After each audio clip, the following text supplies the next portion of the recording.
खुलुमबाय आङो बिटिआर ओनसोलजों लोगोसे गासिबो रायजो राजाफोरनिसिम खावलायनो सानो जे सेकेन्ड फेज जि कोविड-19 बे थासारिया आसाम नाङैनो गाज्रिनिफ्राय गाज्रि जादों। भारतबर्षनि गुबुन जायगायाव जेरैबायदि गिख्रंथाव महर लादों आसामनिबो दाब दाब जायगायाव बियो बांनायनिफ्राय बांबोनो हमदों। दा बिनिखायनो आं बयखौबो खावलायनो सानो दायो जि मोनसे डाबल मिउटेन्ट कोविडनि गोदान मोनसे थासारि फैदों बेवहाय गोदान मोनसे थासारि नुजाफैदों बेवहाय जों बयबो साबधानै थानांगौ। जोङो इगनर खालामनो नाङा, गोबां समाव जोङो इगनर खालामफ्लाङो। दा बिसेसकै जोंनि गेजेरावबो गोबां पाब्लिक गेदारिं जानाय माखासे हाबाफारि लानायखौ नुनो मोन्दों।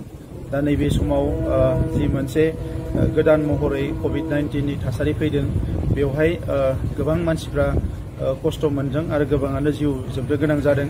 दा बेनिखायनो ससियेल डिस्टेन्सखौ जोङो मेनटेन खालामथारनांगौ आरो बयबो मास्क गाननांगौ आरो बेजों लोगोसे जोङो बयबो जोंनि जि सेनिटाइजेसन खालामनाय आखायाव जोङो सेनिटाइज खालामनाय एबा साबुनजों आखाइ सुनाय बेखौ जोङो थाबैनो खालामनांगौ आरो हानायमानि बाहेरायाव खामानि गैयाब्ला जोङो बाहेरायाव ओंखारनानै गेदारिं जालाबायियानो मोजां।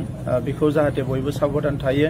जायगा जायगा खोनानो मोन्दों जोंनि मानसिफ्रा गोबाङानो मास्क गाननायनिफ्राय एसे गोजानाव थानो नाजादों एबा मास्क गाननाय बायदिसिना खावलायनायफोरखौ जोङो मानिनानै सोलियाखै। बेबायदि जायोब्ला जोंनि थाखाय गोबां खहा जागोन। जोंनि ओनसोलाव मोजां हस्पिटाल गैया आरो अक्सिजेन बायदिसिनानि सुबिदाफ्राबो जोबोद खम। दा बांद्राय जायोबा जोंनि बेरामा जुदि बांद्राय जायोब्ला अब्ला आसाम नाङैनो बेवहाय गोबां मोनसे गाज्रि थासारि फैगोन।